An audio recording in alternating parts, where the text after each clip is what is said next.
Hey, all you cool cats and kittens, welcome back to Folk Pie. I'm Liam Noble, and today we're back to medieval Florence in the latter half of the 1300s. I'm also recording on different equipment today, so if my voice sounds a little bit fucky, I'm sorry. Things are starting to pick up.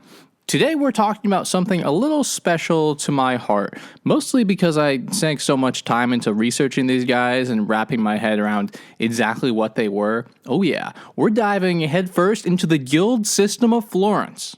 You've got banking, you've got merchants, you've got syndicates of blacksmiths and wool makers, and this social organism, the guilds, are about to give birth to European capitalism and then be consumed by its own child.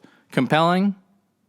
Now, I have a lot of curiosity about the guilds, the way they operated, sure, the ranks and ways of leveling up from apprentice to master. Yeah.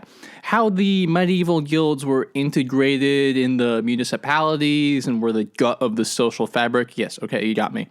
But what really throws me through a loop is the bad rap they get from a lot of historians. They stifled innovation, it's said, because entrepreneurs weren't able to put together historically progressive factories because these damn guilds were in the way.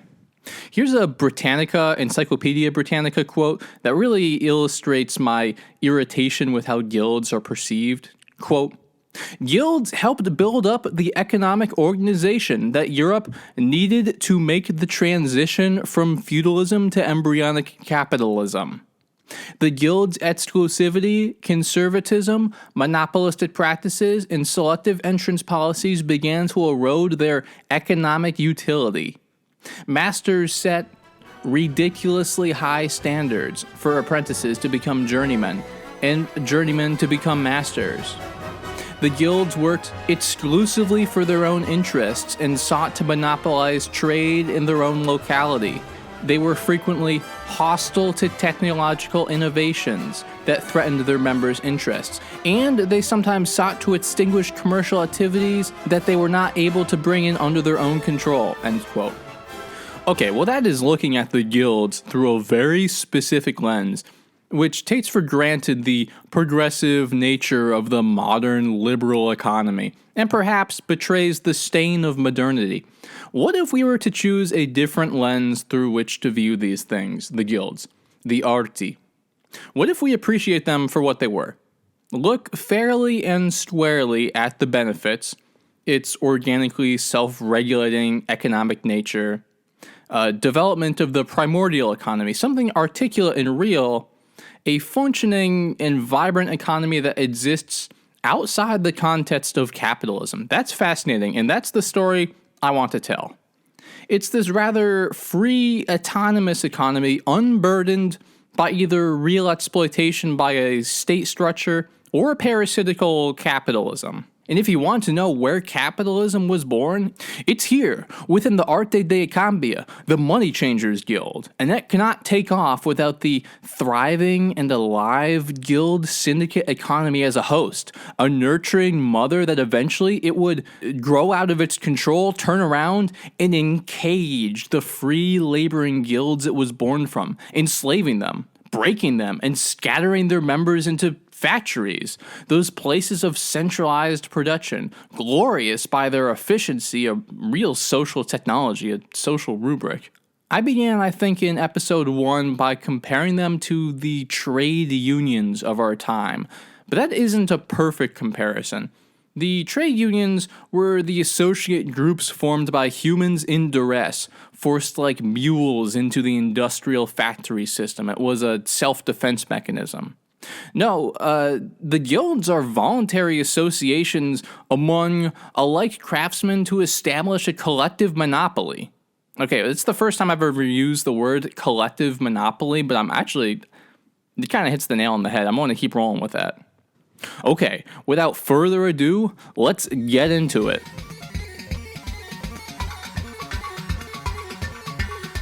The place, the Italian Quadrangle.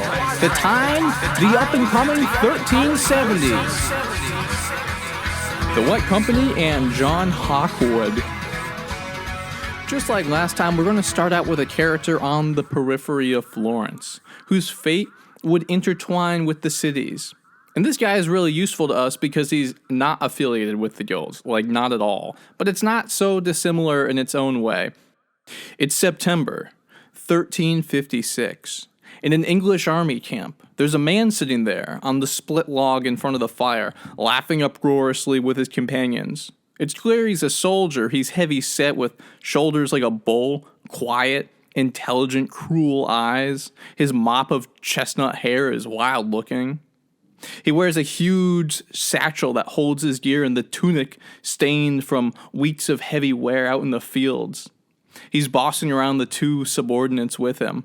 When his cup empties, he forces it into the hands of the young boy sitting on the floor near him, his page. "Refill," he cries. His name is John Hawkwood. Hawk is in bird. I'm not kidding, that's his real name. John Hawkwood is the son of a landowner from Essex, England, and he's a soldier, a longbowman, in the army of the Black Prince, the son of Richard III. He was called the Black Prince.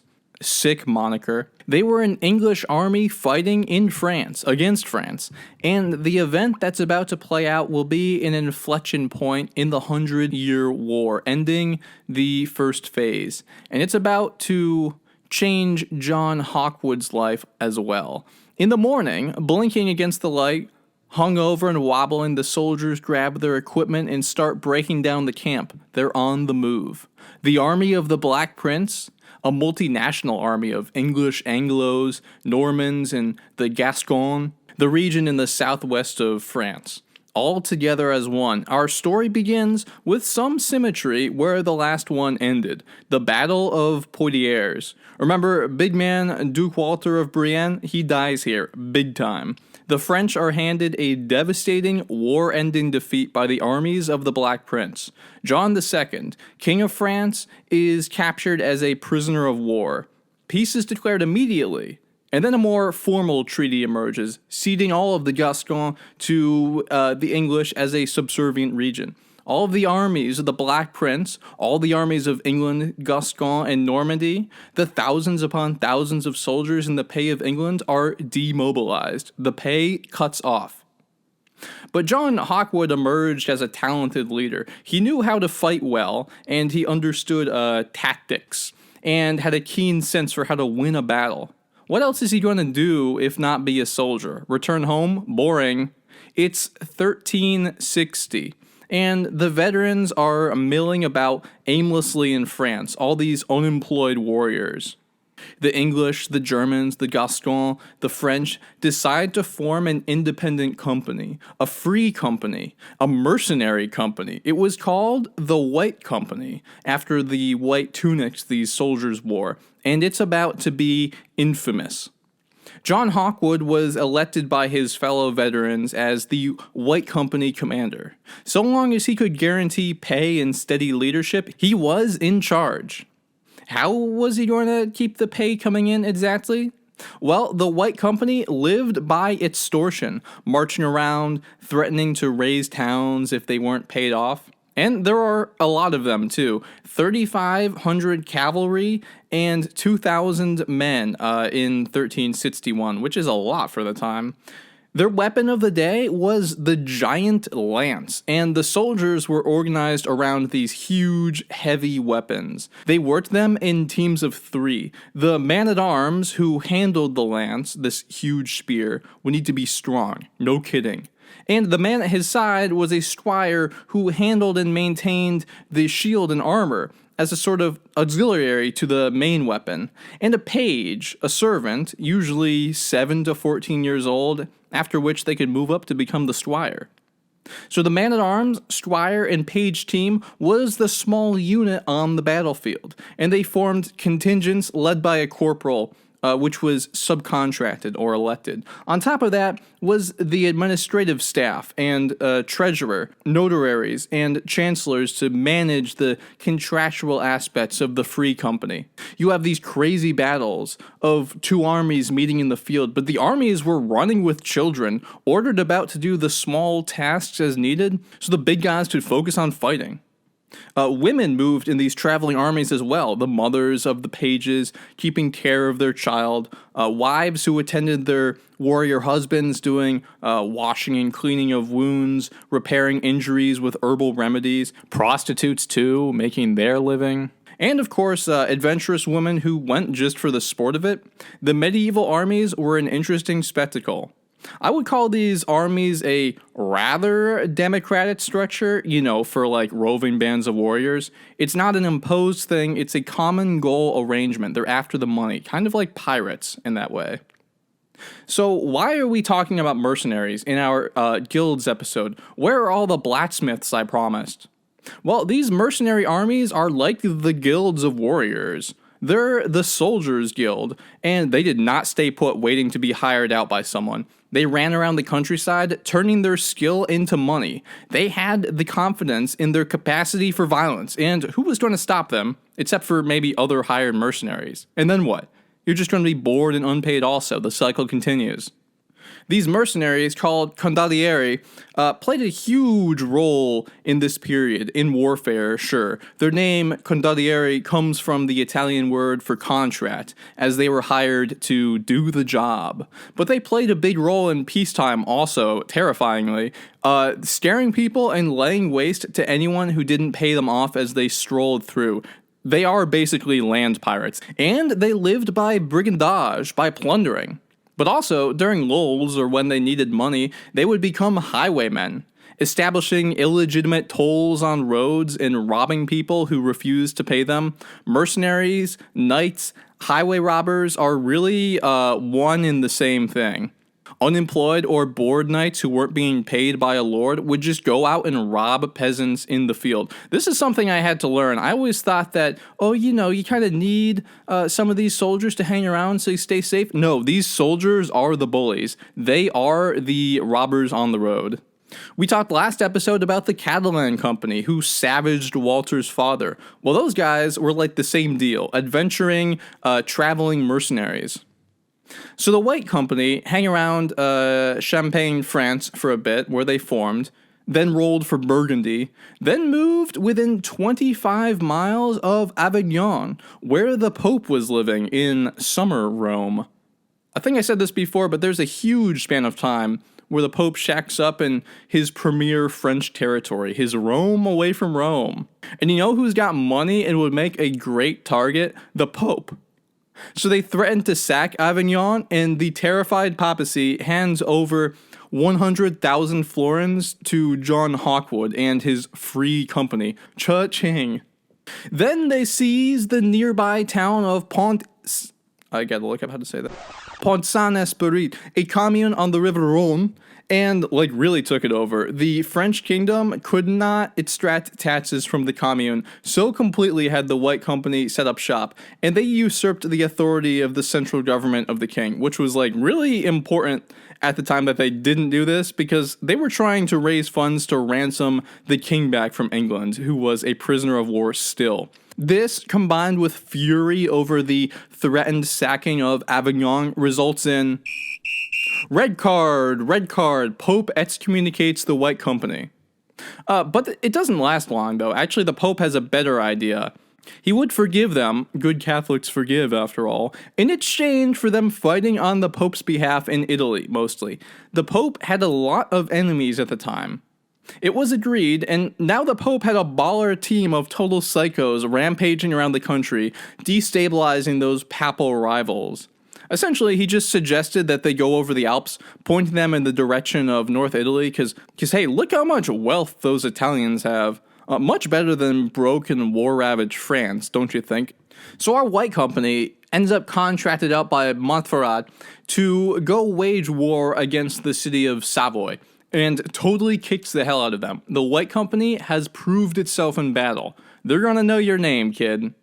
Meanwhile, at this time, Florence, our beautiful, flourishing city, is consolidating its hold over Tuscany and moving on the city of Pisa, which made sense because Pisa is downstream on the Arno River, and you want that direct sea access as a merchant city. So, John Hawkwood is hired.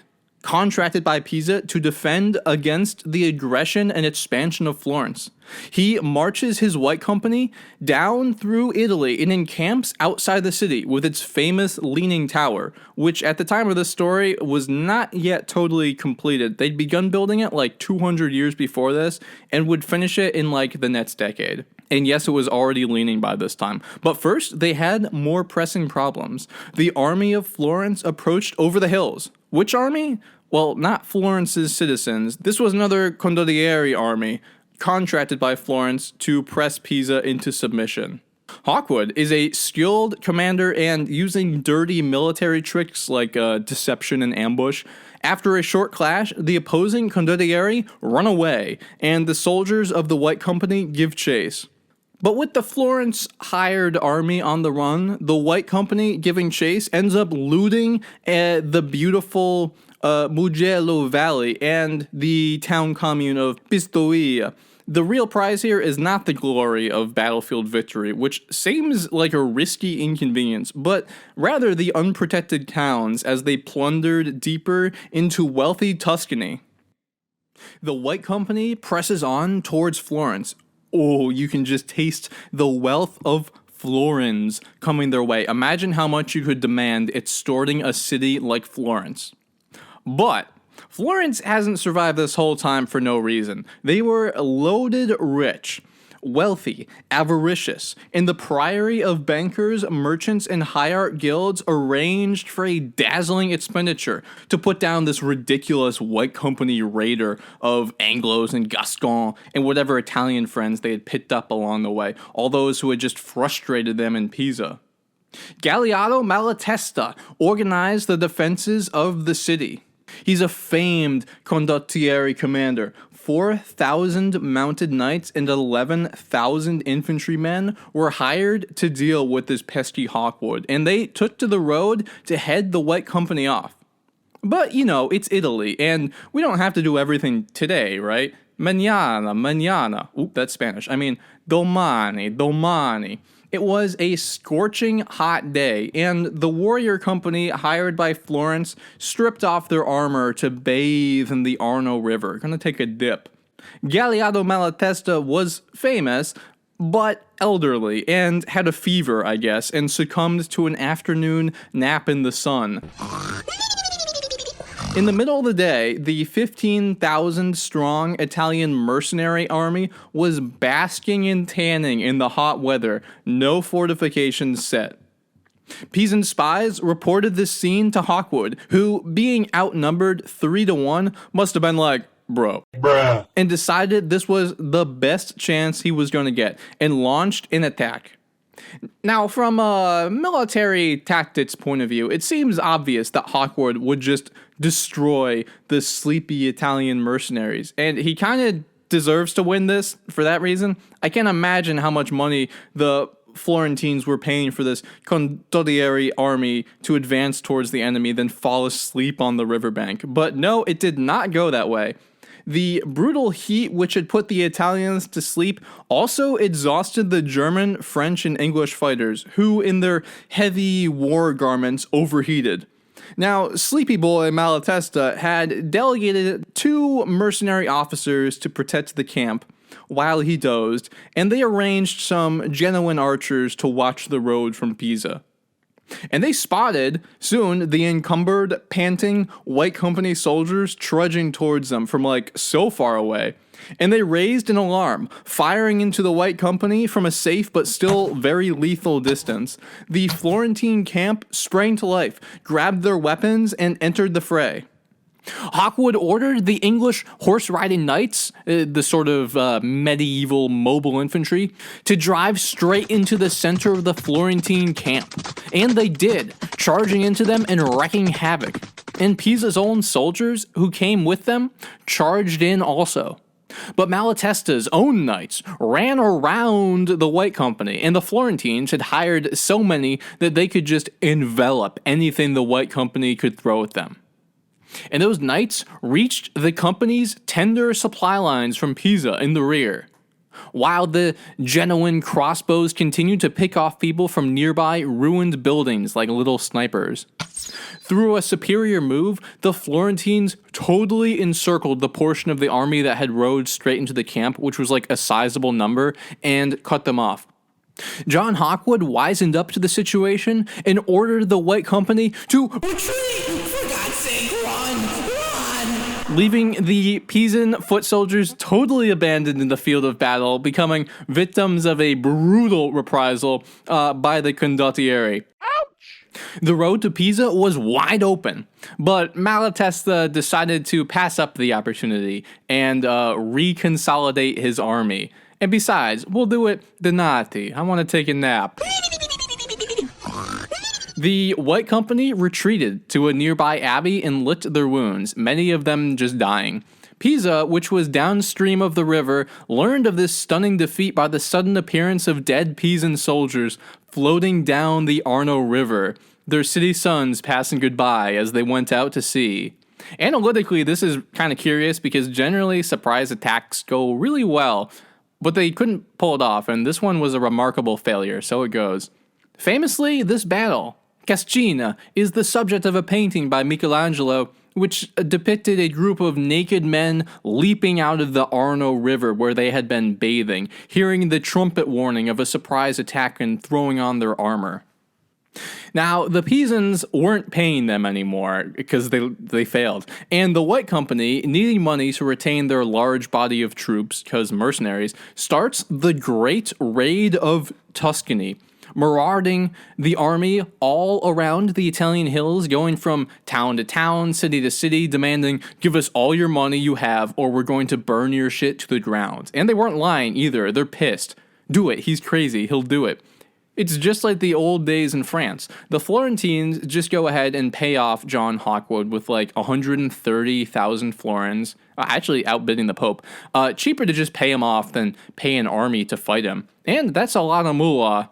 The Italian cities, though, were pissed and paranoid overall. They suspected that the Pope was behind this whole deal and had sent John Hawkwood upon them to weaken them. Okay, well, I mean, he kind of had, having directed them to go down to Italy in the first place.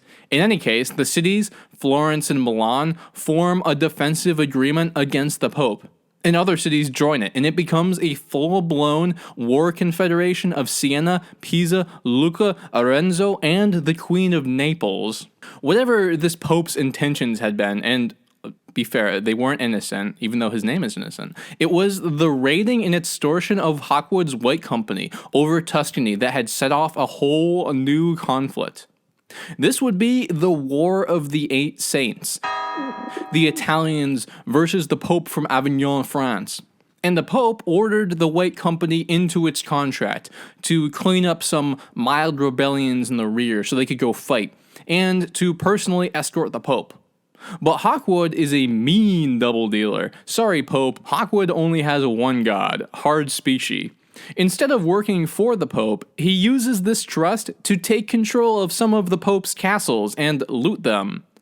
When they had so trustingly let the infamous White Company in through their gates. The whole situation now is just totally chaotic. There's no loyalty here. Hawkwood also murdered a bunch of civilians around this time in incidents that were recorded as bloodbaths of unarmed people. So that's not cool. God damn, they're like PMC Wagner, LMAO. And the Florentines, scheming in the priory, were like, okay, let's take these lemons and make some limoncello. They're a city government of bankers, after all, and they know how to account for risk. Unlike dumbass Pope Gregory X, they said, hey, Hawkwood, here's the deal. We're sick of all this shit.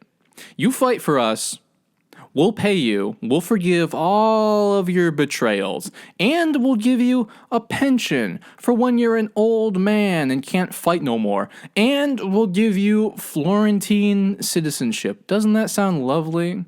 Crafty bankers. You gotta love this. Instead of, just promising Hawkwood money or paying more money, which he can just take anyway or take and then betray you, offering a pension is a defanging. It appeals to the personal vulnerabilities of old age. It's some real shit. It says, "You're under our care now." There's something very intimate and desirable about a pension. Think about that, though. Break the contract and the pension goes away. That future security about, what if I get old and infirm and shit? In a snap turn of events, and from here on out, the bankers control the white company. Crafty Florentines. And I'll also note about this time, John Hawkwood has a nice strategic marriage. The daughter of the famous Milan family, Visconti. She was Donina Visconti, and she's described as a forceful character on equal terms with John Hawkwood. She did not take any shit from this old mercenary. She had 4 children, but John himself probably had a lot more spawns out there in the world. Half English, half Italian little bastards from his many mistresses and, let's be honest, sexual victims. Heading into the 1380s, Hawkwood was an old man.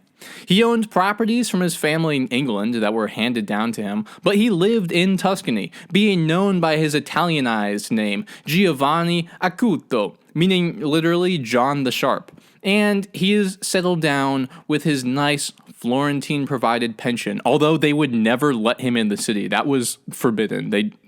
No, John does not come inside the gates. Well, he sort of settles down. He actually really just keeps fighting. As an old guy, he will go to war again as the commander under the pay of Florence. And you can just see by this time that they just totally own this guy, controlling the purse strings of his fate. And he goes off fighting Milan on their behalf in the 1390s. He's in his 70s, commanding troops in the field. God damn. Doesn't live long after this, though. He dies in 1394 in his luxurious Tuscan country manor, 71 years young. Apparently, they threw him an ornate funeral in Florence for one of the conquering heroes that Florence managed to conquer. Almost like that elaborate funeral is really just them celebrating themselves. Do I have a pithy wrap-up statement? I don't know if I do. Thank you, John Hawkwood, for your bizarre adventuring and general thuggery. It makes for an enlightening story about this wonderfully bizarre time and place. Now on to the real meat and potatoes of this episode, what we've all been waiting for so patiently. The guilds, baby. How I'm going to approach this is by laying out their purpose, the nitty-gritty of an individual's small picture experience in the guild, how the guilds worked big picture, and the sites of tension in the guild system. We might be familiar with the general idea of guilds through pop culture. In the Wizard of Oz, they got the Lollipop Guild. In Star Wars, they got the Bounty Hunters Guild. Skyrim's got the Thieves Guild. There's Terry Pratchett's Discworld is loaded with guilds as a civic and economic unit, spot on. And famously in the Venture Brothers, there's the Guild of Calamitous Intent. You're in the guild, aren't you? I don't know what the guild means. Tell me about it. I don't know any more myself. Echoes of them are still in the cultural memory, even if they are very faint. And I really want to throw some context out there when I say that our first clue as to what guilds are is that they are not unique to Europe. They pop up all over the world in places where things get made and people work and skills are passed on. They naturally emerge as these artisan craftspeople in Florence or Bangladesh or Kyoto or Guangdong start getting talented and hone their skills. There's a strong diversity of how these things look or work, but they're all working off the same purposeful rubric. They share a reason for being. So what is a guild's purpose?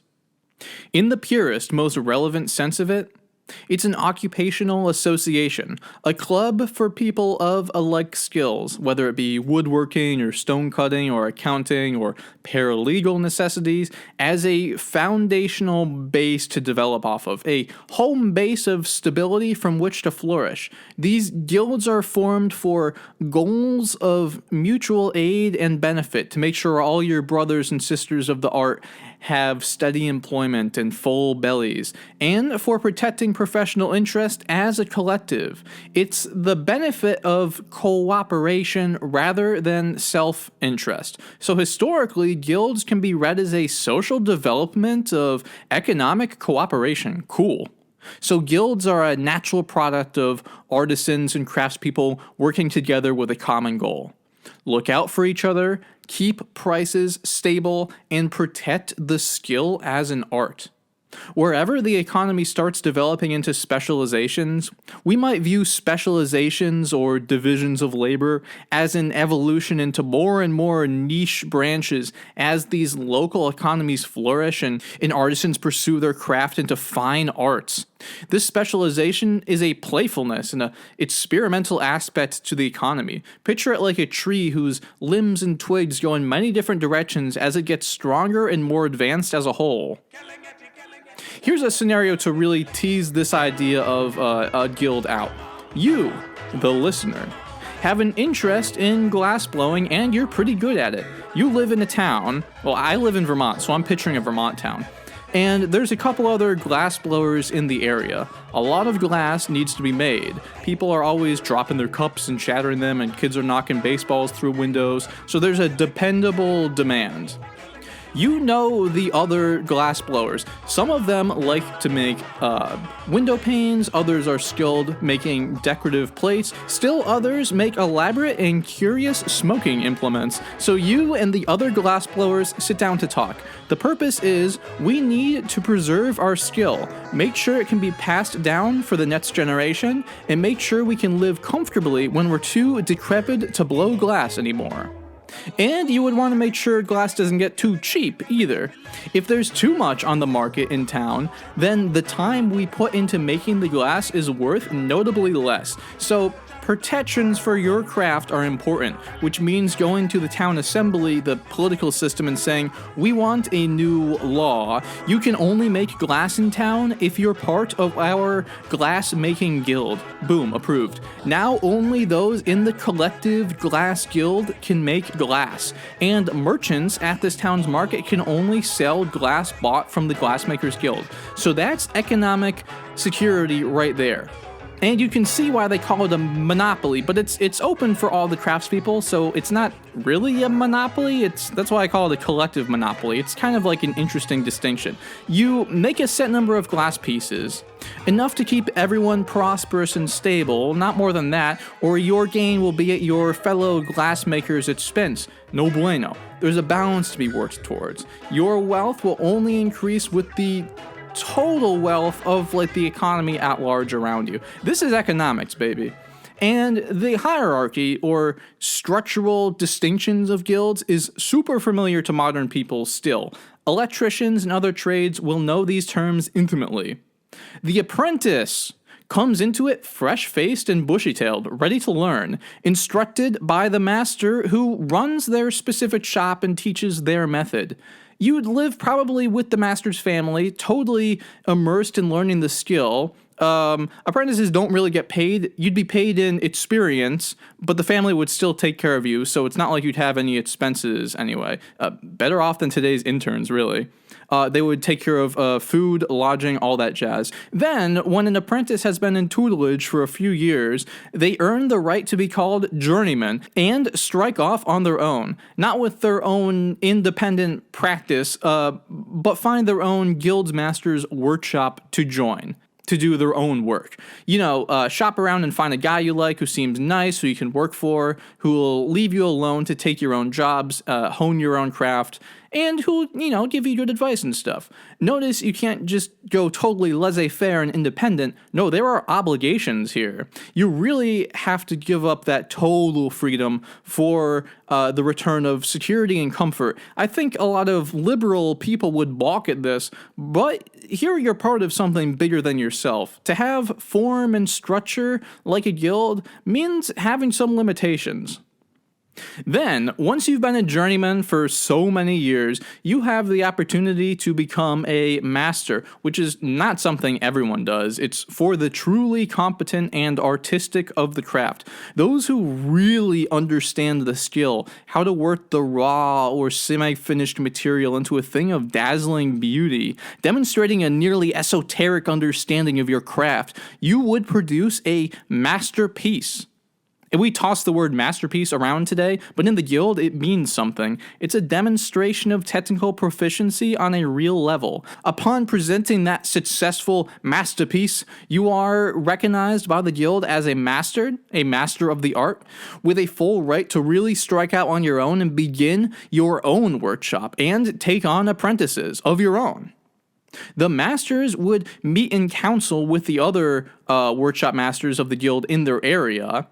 Right, they all have their own individual workshops where they meet together to discuss problems or sort things out, or just to hang out with their fellow glass-blowing comrades to set or alter guidelines on conduct or discuss standards for finished goods, right? Glass can't be turned out looking like shit. That looks bad on everyone. Or to discuss how to deal with rogue glassmakers who are undermining the guild's authority. Maybe you can levy fines or something.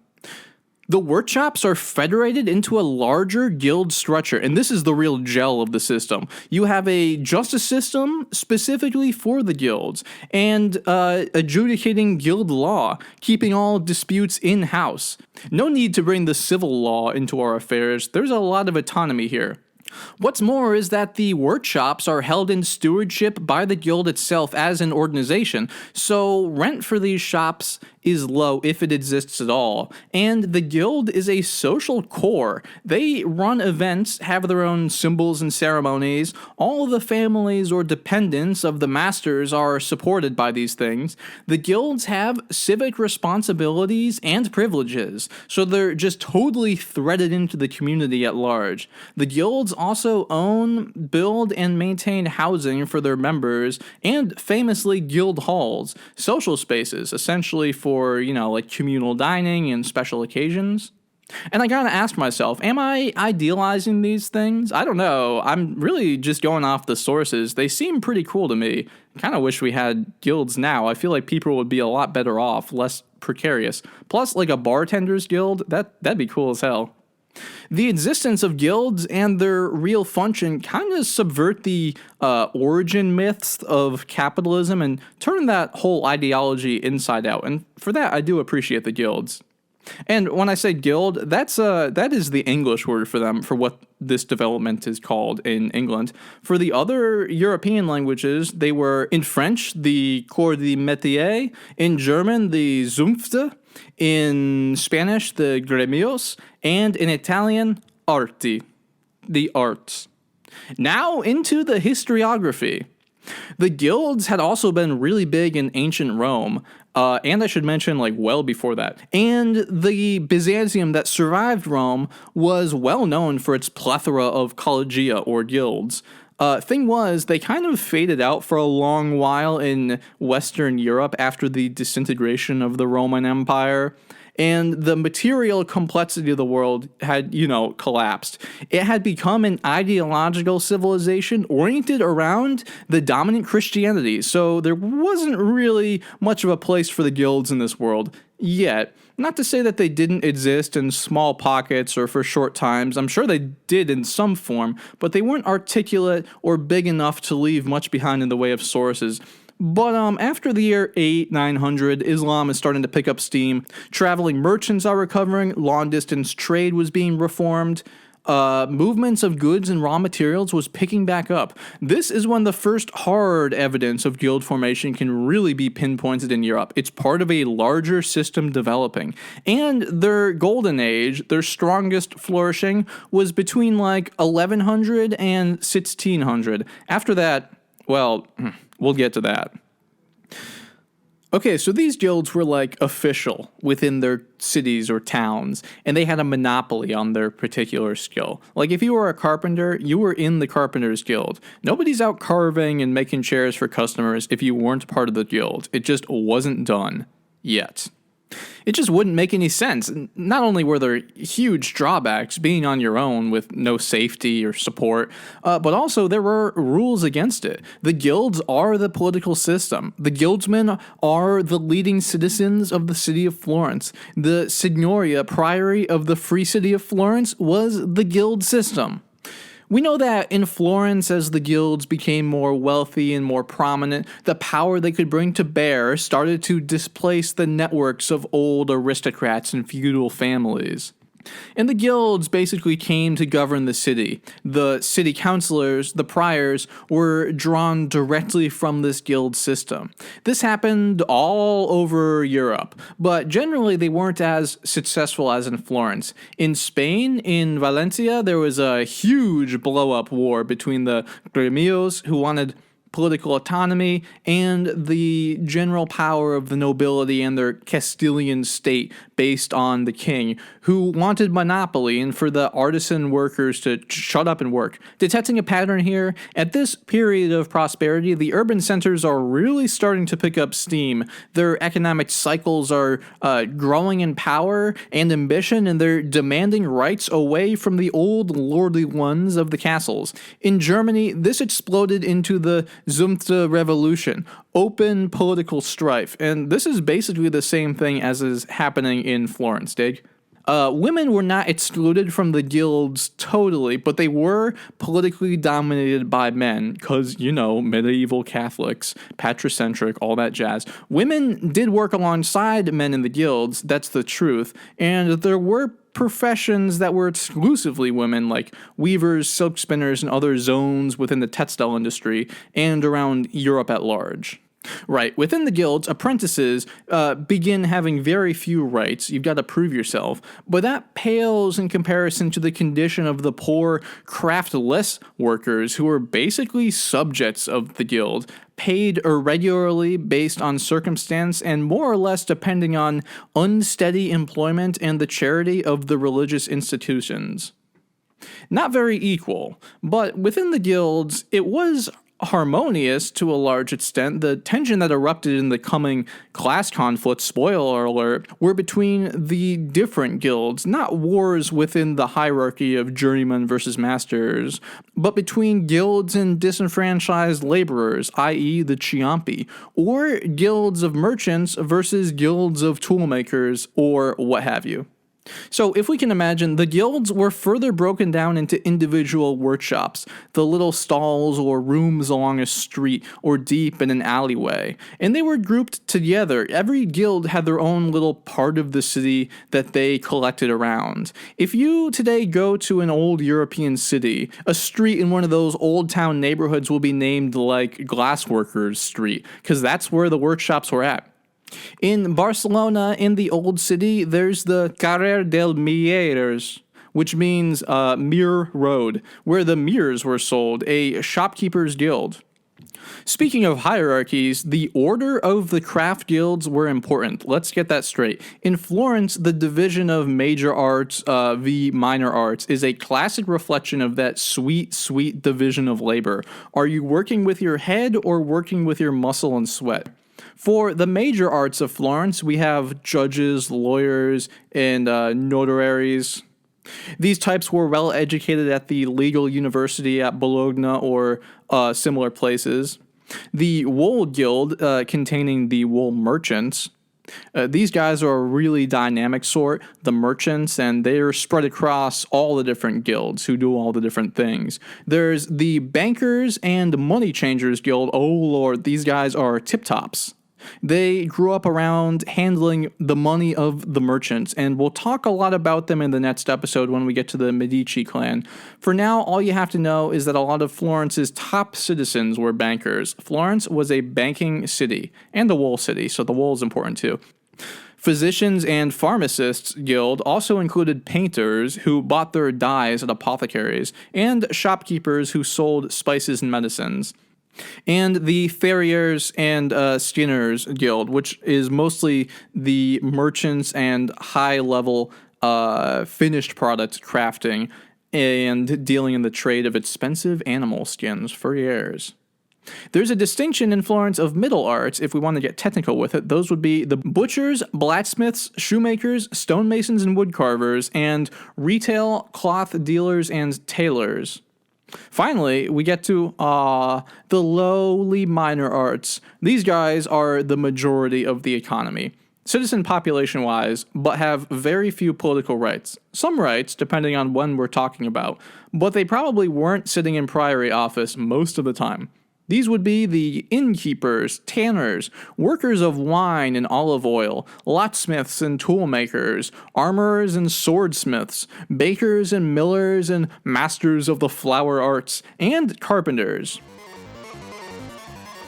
I want to clear something up, something I've been wondering about myself. Notice somebody's missing from the list. The Ciompi, the wool carders. They did not have a guild, and in fact, they were kept from starting one. There is a wool guild in the major arts, the Arte della Lana, but the Ciompi were not welcome. Those were for the merchants. Let's talk about why.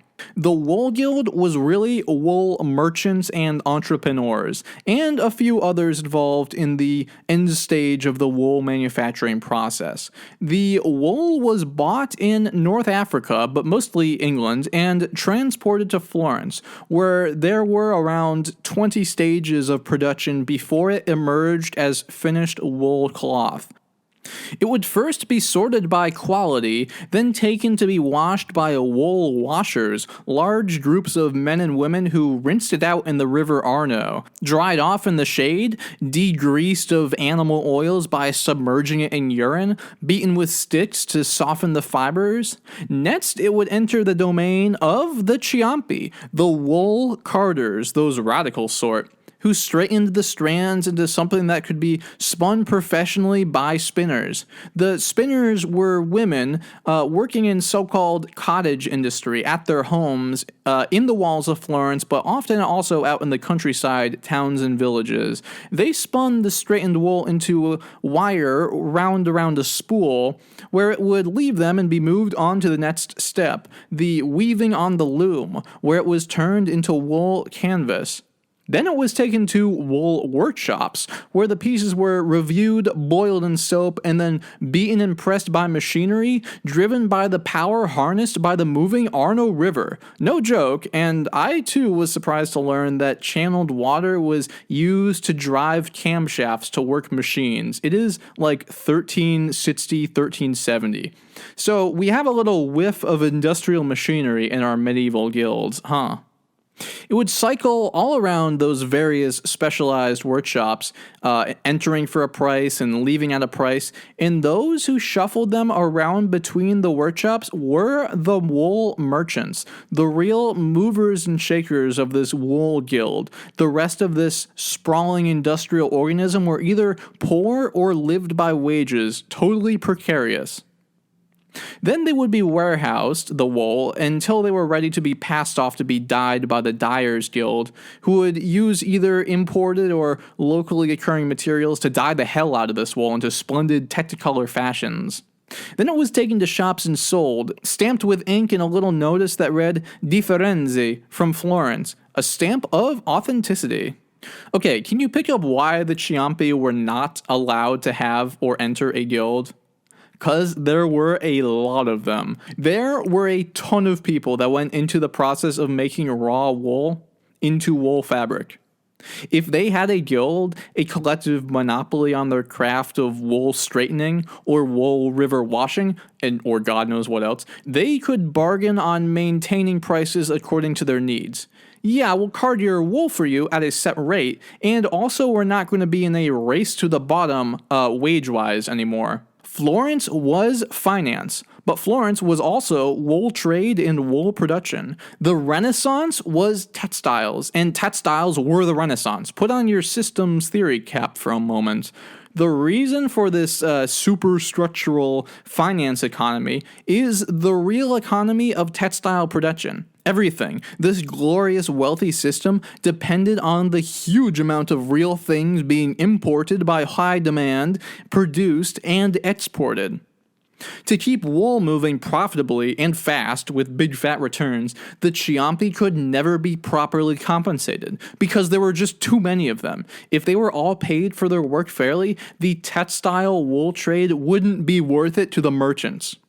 Instead, the costs of labor were kept very low. See the pattern here? If the Ciompi were an underclass, the money would flow. If they could bargain for their own rights, the money would slow down. The remuneration, compensation for so many bodies and their dependents was just too much. Hence, the Ciompi could not have a guild. This is the unwritten reality, the underlying cause behind the terrible situation of those laborers, and why they would need to rise up and force a change. They had no other choice. They were needed for this merchant's splendor. It could not flow at all without them. Hence, they were kept in a wretched, poor state.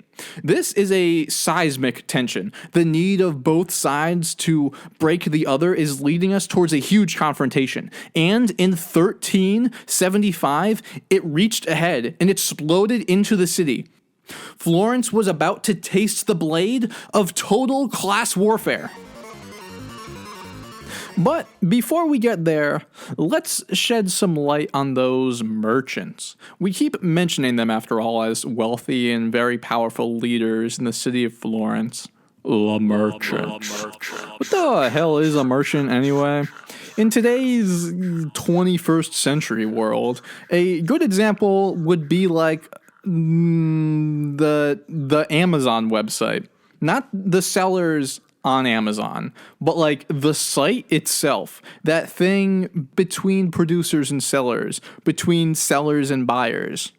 Merchant is a role that came about because of the inherent reality of prices of things being different in different places. For example, wool is cheap in rural England or Wales, where they're positively swimming in sheep, and expensive in urban Florence because it's being sucked up by all the factories. Finished wool fabric is cheaper in Florence than it is in hinterlands Poland. You'd make a killing buying wool fabric cheap in Florence and selling dear elsewhere.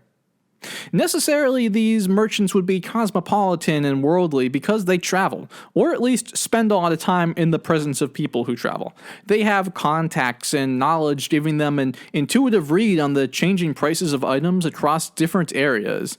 They know how different world events, a war, a blockade, a famine, a good harvest, will have knock-on effects, so they can take good advantage. In terms of primordial economy, these guys are the trade, are the human infrastructure between cities, countryside, regions, polities, across oceans even. If we think about the economy as a dynamic organism, these guys are the ones responsible for the flows of goods moving. There's an incentive there, obviously. There's a lot of money to be conjured as the middleman between supply and demand, that zone in between. And oh man, when I say in between like that, when I wrote these words on the page for the script, I can tell that I'm really onto something here. It makes my brain twitch. This space in the seam between worlds is the fountain of profit. And doing this research, I really start to see that the real profitable zones are the ones in between the production, in between the doing of things. Money is made based on owning the flow of things rather than making any things themselves. I mean, Jeff Bezos can tell you that. That's his whole deal, is owning the Amazon store's algorithm. He gets like a 40% cut off everything. This is the zone of the merchant. Beyond that, this is the essence of capitalism. And what is capitalism? Well, it's coming into play, and okay, I guess we'll have to touch on this sooner or later. Best to get it out of the way now, so I'll take a whack at it. What is capitalism? Well, I like Ferdinand Brodell's approach, of course I do, when dealing with the much overused, perhaps over-applied word capitalism. Much like feudalism, which was a word invented in hindsight, apparently by medieval French legal scholars, capitalism didn't really become common parlance until like the 1920s. Way after it had, as a system, basically wrapped its suckers all over the world. One might say capitalism is a way of doing things that focus explicitly on the primacy of profit, centering money in your activities and the endless increase of said profit. Okay, it's like money stuff. The word comes from caput, capital, meaning in Latin, head. How many heads you own, the accumulation of heads, and their disposal at your whim and gain. And in ism of heads, belief and association with them, these caputs, a capitalism. What it is not, it does not encompass all of reality. It is a system that has much to do with contracts and rents, But also many people live outside of this system. Sharing and cooperation may deal with heads, but choose not to elaborate on a system based on collection of heads. Is this making any sense? I think it's closer to the truth to see it as a way of building power. More than that, a way for powerful types to perpetuate themselves and grow their power. A rule book of power building with its own culture and techniques and fair play and red cards. A modernity, yes, a lifestyle revolving around the trade and gain in heads, but relative, of course, to things outside of it. The capitalism is merely a more pure and effective way of that same old power grasping like feudalism.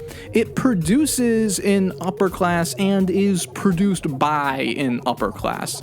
We'll get this out of the way. Capitalism is not the economy. I think we've made that pretty clear. The guilds, in this case, are the economy.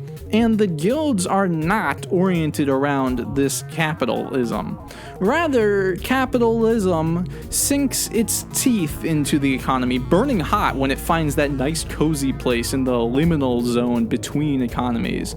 It is a way to make money off the economy by monopolizing aspects of the economy for gain.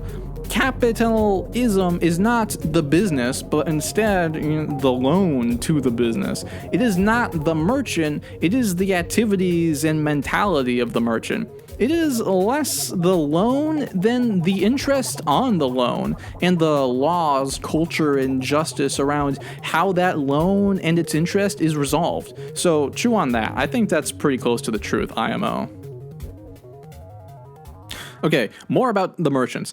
The longest distances always yield the greatest profit, and the use of the seas kind of turbocharges that dynamic. There's a very famous triangle trade run at this time between Venice to Tunisia to Barcelona back to Venice, the Barbary run.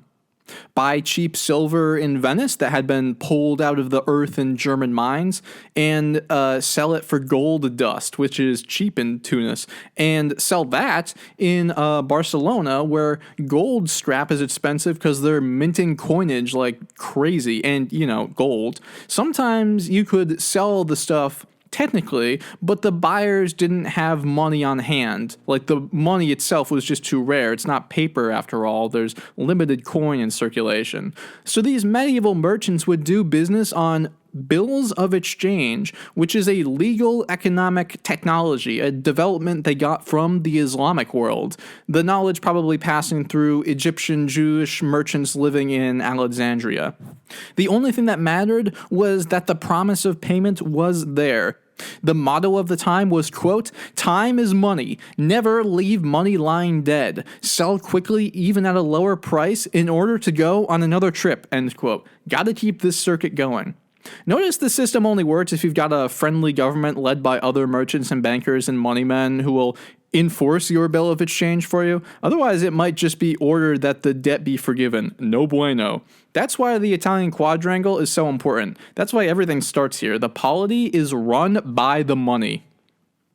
Whether you're talking about the champagne fairs of France, the Amsterdam markets, or the docks of the Hanseatic League cities in Germany, merchants would turn out their wares to be bought and sold by other merchants, to be moved farther along on their own circuit, or by consumers looking for baubles, or shopkeepers looking for rare foreign merch. But the real zone of the top-tier merchant was off to the side, on the edge of the marketplace, where they would meet and jabber with other merchants and do the real business of swapping and buying stocks in other trades, or futures of goods, bushels of wheat that hadn't been sown yet. Sometimes they'd meet on the steps of the cathedral or at Piazza, but in other places like Florence or Barcelona, they would have a building specifically for this purpose, a place to exchange stocks, a stock exchange. In terms of merchants, the classic image is, someone offloading goods in Alexandria, haggling for whatever's relatively cheap there, maybe spices, loading up and sailing for Venice. This is the archetype of the merchant adventurer, the one who sets sail and risks it all, making their fortune by the tides and breeze, always moving around the Mediterranean, hugging the coast, not losing sight of land. We started off talking about the warrior adventurers. Now, just take that rubric of free companies, apply it to merchants, and basically you've got the idea of a merchant's guild. Which I should correct myself here. It's not a substantive big guild of merchants, but rather merchants comprised within many different guilds. The wool merchants in the wool guild, the dye merchants in the dyers guild. They might fight up and down the supply chain for better deals on partially finished goods to move, but essentially they've got the same interest at heart, whether or not they're competing for a larger piece of the pie.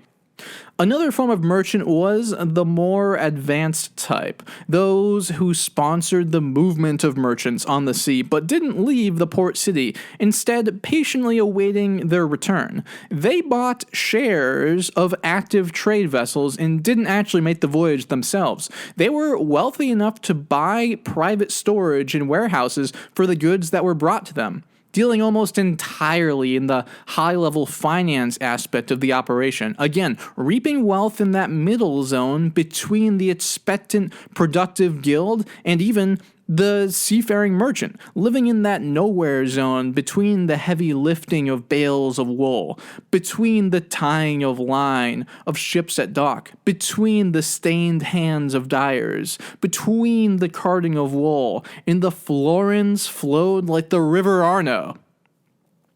The most rudimentary merchant were those small-timers who carried whatever they could load on their packs or on the pack mule and travel big distances, out of ports with rare items, into the backwoods of like Kiev or Muscovy, where locals would pay a pretty penny for it at market. If we want to apply the logic of merchants to that earlier picturesque Glassblowers Guild scenario we came up with earlier, we, the Glassblowers Guild, need raw materials like lead and sand and fuel and tools.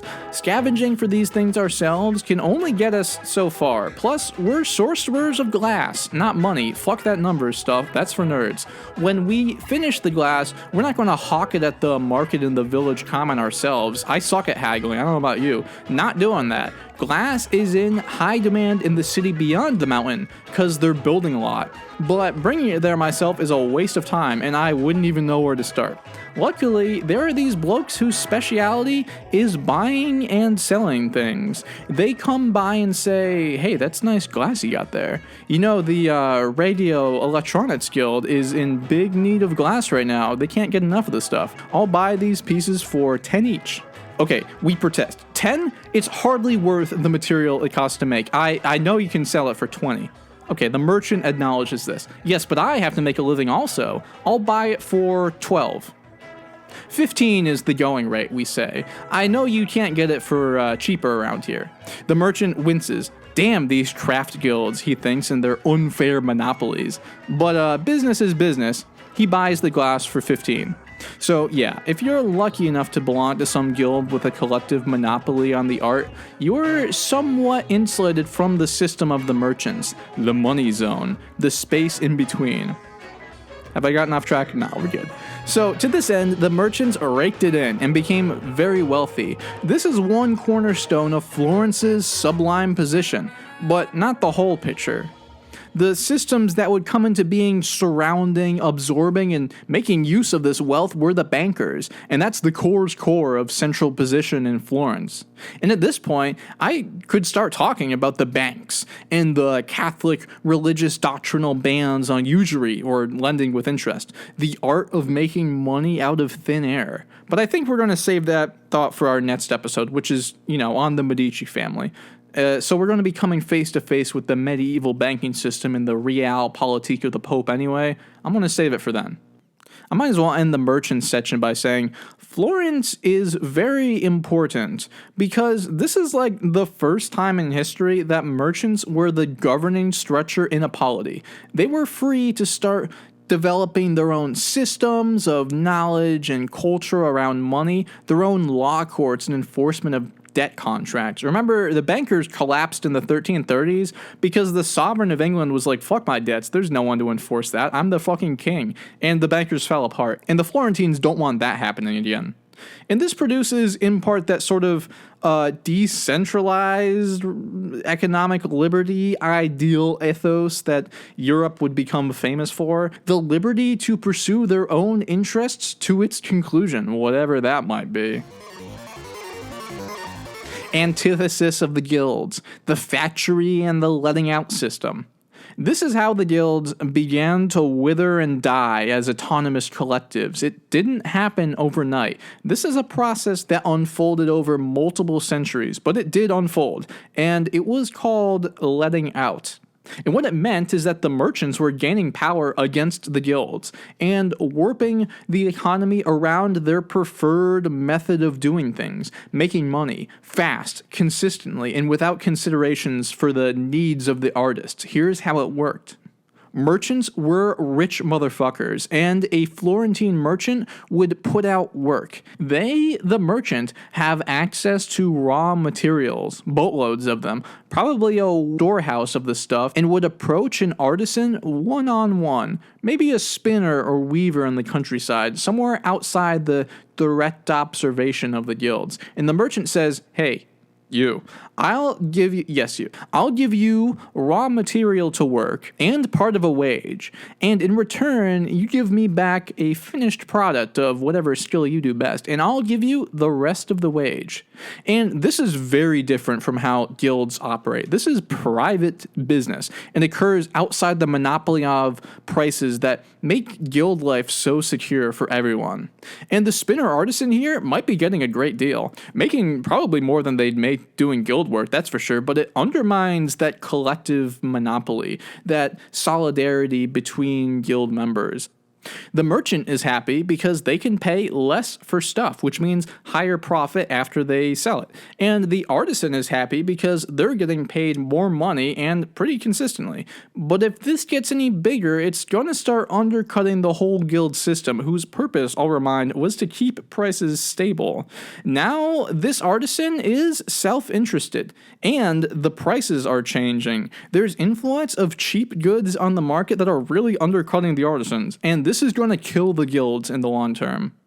The towns and cities and guilds would fight this letting out system, forbidding guildsmen from engaging under pain of banishment. Now some examples of when this was really happening. In Lucca, in 1400, we have evidence that two silk merchants set up a company. Their goal, to have silk sheets made. Not to buy silk sheets from guilds, but to go directly to independent craftspeople and pay to have them made. In Venice, same time period, master and journeyman carpenters and caulkers came with their young assistants to work for the shipping magnates who owned shares in the ships to be built outside the guilds. Again, there's evidence of contracts signed between individual weavers and merchants under a notary. The merchants will pay and the weavers will weave. No guilds involved. In France, a merchant has lace made at home by women workers. He provided them a certain weight of thread and took back the same weight in lace and sold it to his benefit. This is totally subverting the guild system. You freaks, what are you doing? All right, I think we've dissected the merchants enough. It's time for the stunning promised conclusion of our guilds episode. Class war in Florence, baby. Alright, I think I've teased this long enough. It's story time. Last episode revolved around a certain Duke of Athens, old Walter VI, invited to the city to subjugate Lucca, but instead he just took over the city and started offering rights and privileges to the poor to build his own base of support. And the nobility were like, you're not supposed to do that. That's illegal, stop him! And the citizens rallied to kick his ass out of the city. The wool carders, the Ciompi, got it in their heads that, yeah, we do deserve the right to associate. And all it took was a brilliant orator and strategist, Ciuto Brandini, to strike while the iron was hot. And it wasn't enough. Perhaps they underestimated how things worked in Florence. The rich aren't going to concede an inch unless you are at least as powerful in your own way. So brilliant Brandini was grabbed up and hung by the neck until dead. A minor scuffle, but we remember his name and we remain grateful for his attempt. Now, that all went down in 1345. The year is now 1378. And what's about to break out is the Ciompi Revolt, a successful one, and it lasts more or less until 1382 when it succumbs to reaction. Sad face. Now, this story is the story of full-on and self-conscious class war in Florence, something you might expect to see in industrial 1910s Barcelona or something. A street battle between those with all the power and those demanding liberty, those who controlled the money and those who did the work. It would pit the fat and happy merchants against the wool workers who slaved away in a city they had no voice in. It's actually one of the first uprisings for intentional political and economic redistribution in Europe's modern history. Well, those dispossessed workers are going to take the rudder of the city for themselves. There's an incredibly brief prelude, and it has to do with that old War of the Eight Saints.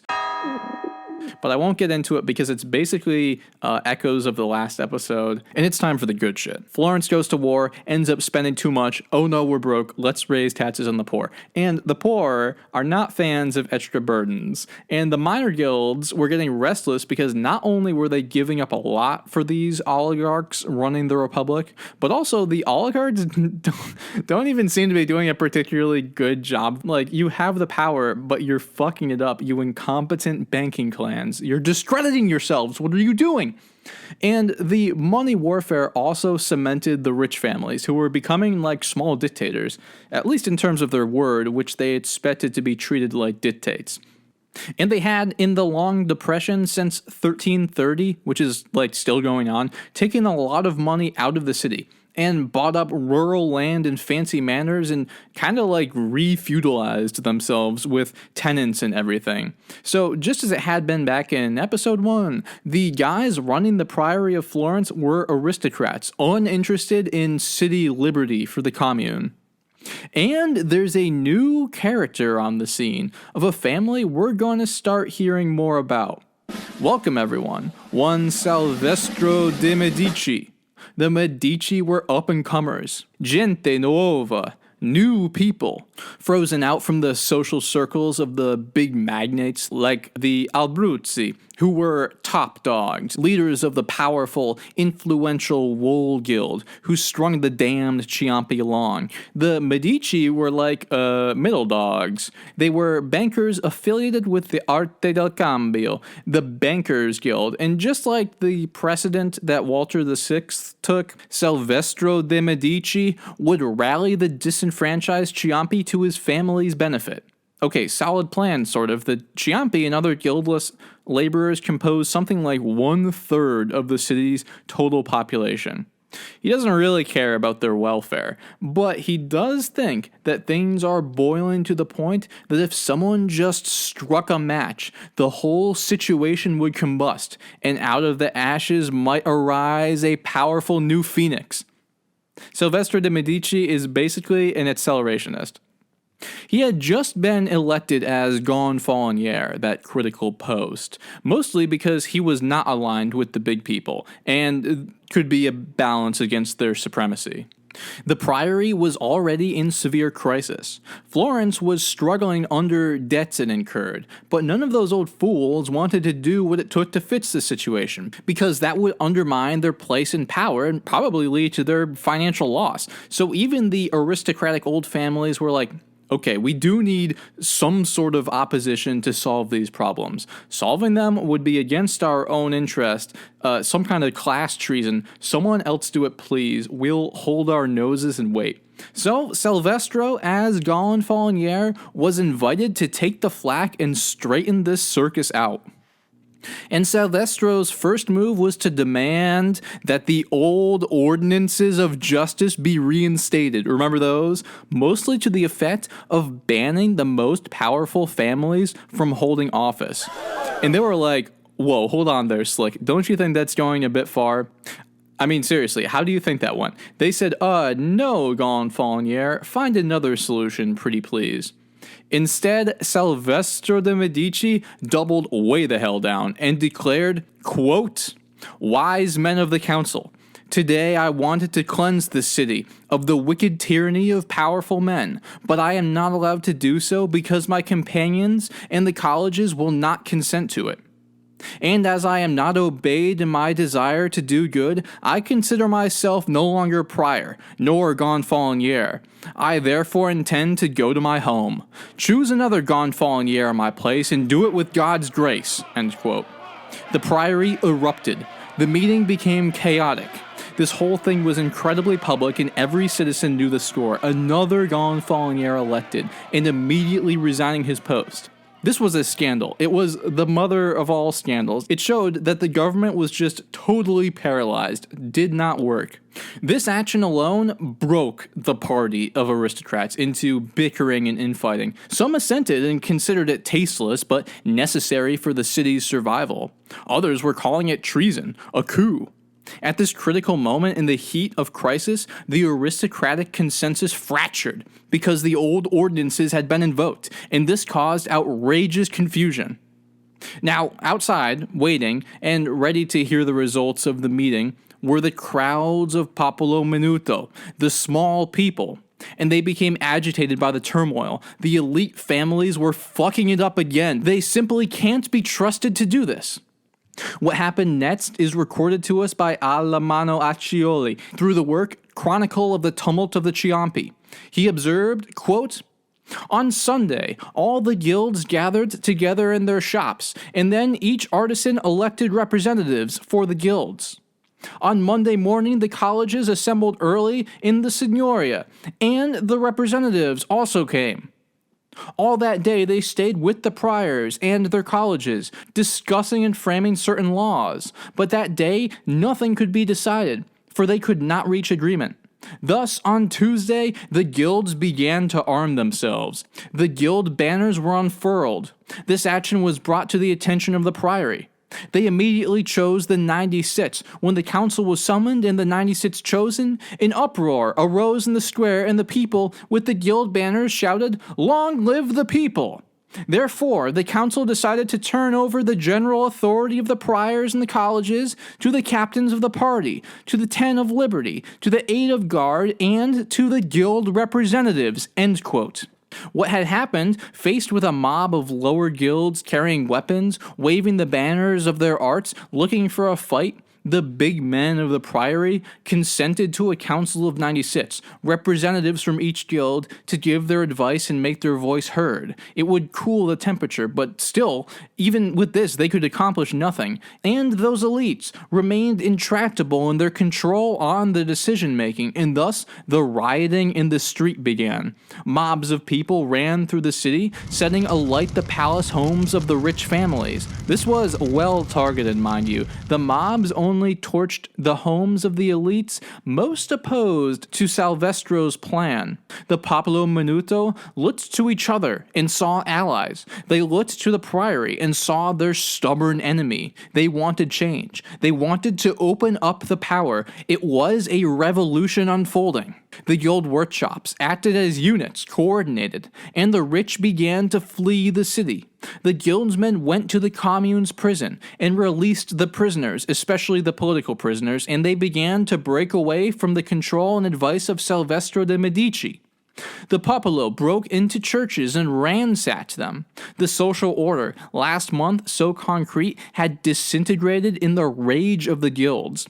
Salvestro, though, was a keen operator and worked to keep ahead of this breakdown. He appeared before the crowds in the piazza and declared himself the leader of the popolo, usurping their revolution perhaps, if only he could keep hold of the reins. Unilaterally, Salvestro declared new laws. The old magnates could only stay in politics if granted the assent of 2/3 vote from that guild council of 96 representatives, creating a sort of populist gate check. And then he designed a balia, a committee of 80 men, ostensibly to begin repairing the city and quelling the riots, but really a personal retinue of hardened supporters to crush the remaining oligarchic influence, to control the mobs he'd unleashed. He banned the carrying of weapons, but this was basically to no effect. The guilds were patrolling the streets, showing themselves as a force, the real power of the city. The oligarchs, shacked up in the Priory building, begged for new decrees to limit the looting, the arson, the unrest, but it was for nothing. A new government was forming on the outside of this building, and the priors found themselves totally marginalized. But the power of the guilds was not certain, and they became rightfully anxious that they were about to be discarded by their erstwhile champion, Silvestro, who might be using them like pawns to shake up the power, but only to reconsolidate it around himself when the energy died down. And this fear meant that they banded together ever more, suspicious of Silvestro, and it resulted in a totally unknown union. The minor guilds formerly united with the Ciompi and skinny people craftless workers against the Gente Nuova bankers. Together, they would have numbers and a real voice. It was the Ciompi's idea, so they're really pulling their weight as vanguards of a popular movement against those elites. We'd love to see it, don't we, folks? Ciuda Brandini, your spirit guide these fledgling syndicates. This was a total anathema to the constraints of Florentine identity. The mobs of poor men in lower guilds were fused by electrifying nighttime meetings through the shuttered workshops and streets of the city, and they had one goal: the democratization of Florence, and aiming to bring about a more egalitarian politics. The lid has really come off now. Their next step would have to be a master stroke if they were to pull this thing off. And there were elite conspiracies flourishing, reactionary, hushed nighttime meetings where every option was considered, panicked elites desperate to hold on to power, plotting brutal and violent secret action to disrupt this unified uprising. The Priory oligarchs got wind that some big demonstration was being planned for somewhere, maybe everywhere, imminently. And they abducted one poor popolo named Simoncino right off the streets. Simoncino was taken to a discreet location and interrogated and threatened with hanging to learn the plans. All alone in this secret location, Simoncino must have been terrified. These old oligarchs showing their true cruel colors, waving knives in his face, insinuations of death and dismemberment. Simoncino couldn't take it anymore. He told them dates and locations for the meetings, that there were to be coordinated uprisings in San Spirito with 1,000 men or more, Santo Stefano Apante with 400, San Piero Maggiore with 800 or more, and the last, in San Lorenzo, would be innumerable. He recited the purpose of the people, the mottos they had recited. Quote, that the carders, the wool combers and beaters, the dyers, the tanners, the washers, and others do not want to be subject to the priors while having no influence on their decisions, that they all wanted to be part of the ruling of the city, end quote.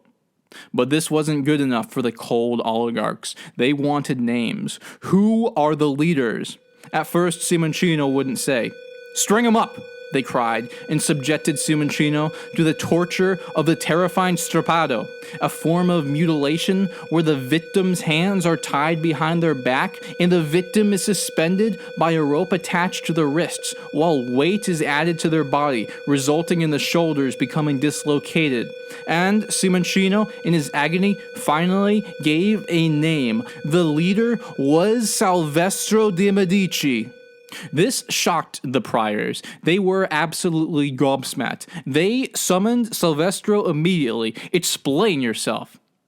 But he denied everything, referring to the popolo in the streets as meniti, hardly worth mentioning. The oligarchs bought it for now, but remained suspicious. In any case, what could they do? Everything was out of their control. Everything outside of the dim-lit torture dungeons and locked gates of the priory, anyway.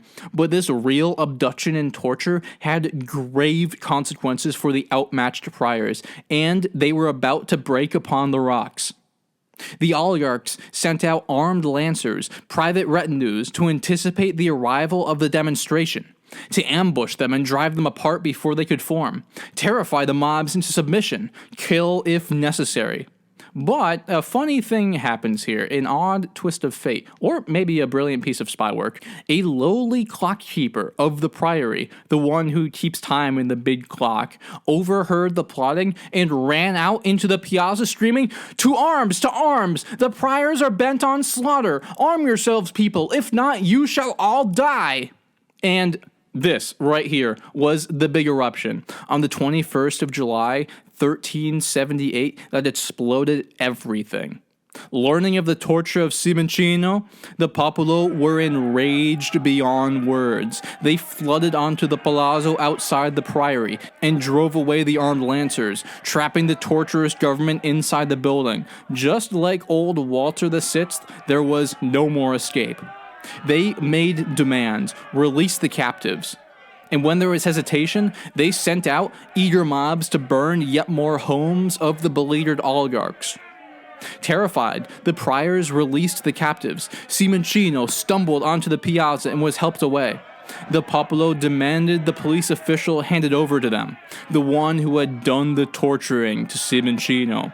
He was pushed out from the priory and into the hands of the crowd, who hung him in the piazza, dismembered him, and cut him into little pieces in front of everyone. Then the Ciompi, the most radical group, presented their formal demands upon the Signoria. 28 clear and concise demands, I'll have you know. You really have to marvel at these Florentine rebels who were probably not formally educated, but disciplined and working together, as well as any primo example of insurrectionary politics. The demands? Quote, the Wool Carters Guild would be incorporated and autonomous. 3 new guild corporations would be formed, one for the carters and dyers, one for the barbers, tailors, and the mechanical arts, and the third for the skinny people who have no crafts at all. They would all be syndicated and have the right to associate, end quote. And that from these 3 new guilds, there should always be 2 counselors, and from the 14 lesser guilds, 3, and that the Signoria should provide houses where these guilds could meet, end quote. Wow, precise, concise, and clear-cut. But there was one last attempt at double dealing. The priors inside their priory went over the list and agreed to accept it. But one prior, name unknown to history, excusing himself to check the security of the priory entrance, attempted to flee. The mob outside caught him and cried out, quote, "Come out now, all you! We do not wish you to be priors any longer!" End quote. The Popolo wrenched open the door and stormed into the priory. They no longer trusted anyone. They were taking control. Horrified, the priors disbanded, shocked and despondent. In a matter of days, everything had disintegrated by their own intractability and incompetence. Florence was in the hands of the people. Now, at this point, one leader of the Popolo did rise above the flock, and his name was Michele di Lando. Michele di Lando, from among the ranks of his comrades as they surged inside and established themselves, yelled out, "Do you want me to lead you?" And they cried yes in response. Michele di Lando, standing in the priory, was a sight to behold. According to Machiavelli's written history of the city, he made his offer, quote, barefoot and scantily clad, end quote. A poor motherfucker, basically. A simple carter of wool, authentic Ciompi. Someone who last year would have been destined for obscurity, but now has his own nice little Wikipedia page with his own portrait picture, which even Silvestro Medici doesn't have. So Di Lando, judging by our contemporary modernity, is big swag. Michele di Lando became the new head of government, and I mean really. He restyled the communal government totally. His first move was to guarantee peace and settle the whole situation down. He commanded that no one was to loot or burn buildings any longer. He was, quote, making and unmaking decisions, holding the keys, locking the city, writing letters and giving orders on his own behalf, end quote. He reformed the seats of the Signoria, 4 counselors from the lesser plebs, 2 from the major guilds, and 2 from the minor arts. Now the center of gravity is with the laborers. He handpicked the men to fill the government councils that acted as checks and balances. Well, checks and balances no longer. He was totally in control, like more centralized around himself than even the oligarch families could manage. With the new Ciompi having their own guild, the number of syndicated men more than doubled. Whereas before there were 4,000 or 5,000 members across the city, now goddamn like 13,000 were affiliates. A huge victory. It's bigger than even the old struggle of 1345 could have imagined. Every member of a major or minor guild could potentially participate in government, or at least be represented. Huge ups. Now, the Ciompi didn't agree with everything. And here we're touching on the ages-old dynamic of self-management versus representation. Michele de Lando commissioned a city guard of 1,500 crossbowers to regulate the city, led by knighted figures under de Lando's personal instruction. And these knights were drawn from real nobility types who had, the horses and stuff. They were running security for de Lando's government. And the Ciompi felt stung. Had they not just proven they had the muscle and intelligence to manage things themselves? What's our guy in the priory, Michele de Lando, up to, anyway? And the unity of the Ciompi began breaking into factions about how to best run the city that was now all their own. Because, politics. Common goals having succeeded, you've got new arguments to have. The Ciompi formed their own councils out on the streets and in the piazzas to find a consensus voice and find their new interests, seeing how this de Lando was quite genuinely now ruling with an iron fist. They reformed the mob and marched on de Lando's priory with new petitions that the knights of big burghers and nobility types, those crossbowmen and others, must not serve in the signoria. De Lando refused to consider it and turned them away. Now, representatives of the Ciompi went to Michele de Lando wanting negotiations between himself and the buzzing masses. They were allowed inside to the chambers. Meeting de Lando face to face, they presented the demands, and at first it went well.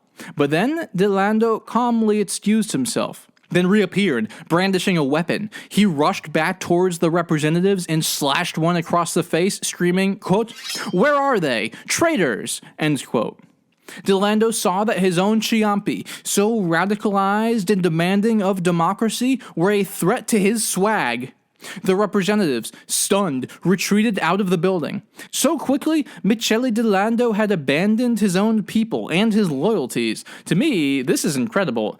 How could de Lando be so fickle? Suddenly his own loyalty is only towards the power of the palace that he now inhabits. Goddamn, de Lando has been corrupted by power. No, de Lando! What are you doing, man?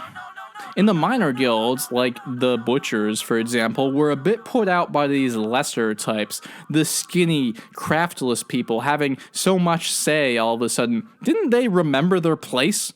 The lower and minor guilds started to realign themselves with the major guilds. Uh-oh, I sense a bit of reaction coming. Well, yes, here it comes.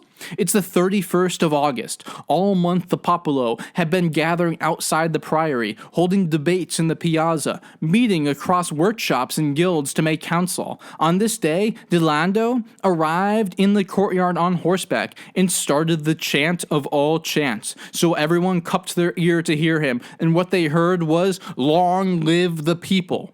And de Lando, flanked by his mounted knights, gave a simple and concise order, quote, "All the ascended popolo outside the priory must raise their banners to identify themselves," end quote. What? Okay. But the Ciompi don't have a banner. They're too new to design and make one. This all happened in the past month, but the rest of the guilds did. And they unfurled theirs, and they waved above the uncomfortable piazza, and the Ciompi stood with nothing, and this clearly marked them as outsiders, as the other. The other guilds, tired of the Ciompis agitating, saw them highlighted, saw them apart from themselves, and turned on them, pushing the Ciompi from the piazza as the people began to scream and fight. Dang old labor aristocracy. And when the Ciompi fought back, the crossbowmen stepped forth and fired. The Ciompi ran in terror, betrayed by their champion. Delando, meanwhile, had successfully divided his enemies. Classic move. The threat to his monopoly of power was retreating, defeated, demoralized, confused, and having lost their confidence. The next day, in the shadow of this, the government made a declaration. No Ciompi was to hold office, except Delando, of course, and a couple other hangers-on who seemed like they could play ball were allowed to stay also, but the seats reserved for the wool-carding Ciompi were filled instead by other guildsmen.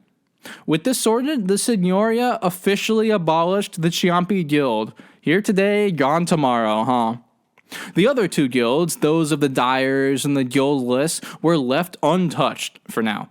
And the government of Florence carried on like this for about 4 years. It's remembered as probably the most democratic in Florence's history, wherein the skinny people are allowed some seats in government, minus the Ciompi, of course, and they actually managed to get a lot done during this time, and solve the crises of the city, resolve the debt by establishing a pretty progressive tax system for the time, one levied on the wealthy. You can do stuff like that when you get the working laborers in government. And Machiavelli, when he wrote his history of the city down the road in the 1500s, reflects sympathetically on the poor, disenfranchised Ciompi, who he acknowledges were fighting for their freedom, versus the oligarchs who were trying to crush it. But nothing is forever, and it wasn't too long before Michele Delando himself was politically isolated and exiled. So long, Delando. And who would rise from the ashes of this political and revolutionary saga and replace Delando as the central figure in Florence? If it isn't old Silvestro de' Medici, sneaking up on the back end and snatching the power for himself, establishing himself as new dictator in the priory, following the example that Delando had paved the way for. He could not have planned this from the beginning, but this canoodling for power and jockeying intrigue definitely ended up in his favor in the long run. He would eventually lose this power in 1382 when the oligarchic party of major guild arts and powerful families reorganized and pushed his ass out, exiling him from the city. You banned. After this regime, the priory oligarchs would roll back the privileges of the other guilds, depicting especially the guildless workers as criminal lowlifes and heretics and all manner of slander. Those oligarchs, specifically, were led by the powerful Albizzi family, who had weathered the uprising. With a little bit of patience and a lot of political maneuvering, the wool merchants were back in the pilot's seat. But the Medici had their first taste of authority, and damn if they didn't like it. And you really can't keep a good Medici down, as we'll explore in the next episode, where we'll have a good time looking at the family's history, their wacky men and women, and see the family of prominent bankers start to work Florence from behind the curtain, put a pope on the throne, 2 popes actually, and ask themselves, hey, wouldn't it be nice to be the feudal lords of Tuscany? What's a good sign-off phrase? This is Liam Noble with Folk Pie. See y'all next time. Peace.